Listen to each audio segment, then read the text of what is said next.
penting ya, ketika kita mulai ada konflik dengan pasangan, kita juga perlu lihat apakah situasinya kondusif atau tidak.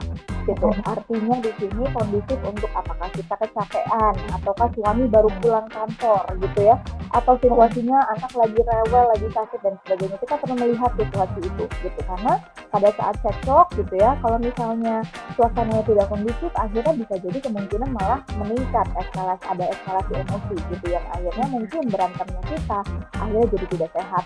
Nah itu kita perlu perhatikan tuh, apakah waktunya tepat dan juga apakah kita sama-sama dalam kondisi yang tenang dan bisa berbicara gitu. Kalau yang satu lagi meluap-luap dan sebagainya, ya sebaiknya kita hindari. Tetapi mungkin kita bisa bilang, hey, kalau misalnya salah satu pihak mulai emosian gitu ya, ini kita bisa katakan, saya rasa ini nggak efisien atau nggak efektif nih kalau misalnya kita berantem seperti ini, kondisinya tidak tepat. Gimana kalau kita obrolin pada saat kita berdua sama-sama tenang gitu. Nah dari sinilah kita bisa membuat diskusi yang juga lebih tertata, dan dengan demikian kita juga bisa mengelola emosi kita dengan lebih baik.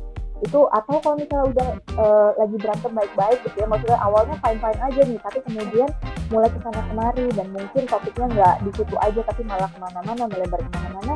Kalau kita rasa udah nggak tepat, udah nggak efektif, kita boleh kok ngomong sama suami, oke, saya mau time up dulu ya, nanti kalau kita udah sama-sama tenang kita lanjutin lagi ngobrol ya, kita lanjutin lagi kita diskusinya, sehingga itu juga nggak membuat masalah itu jadi berlarut-larut, tapi juga nggak jadi meledak yang berlebihan.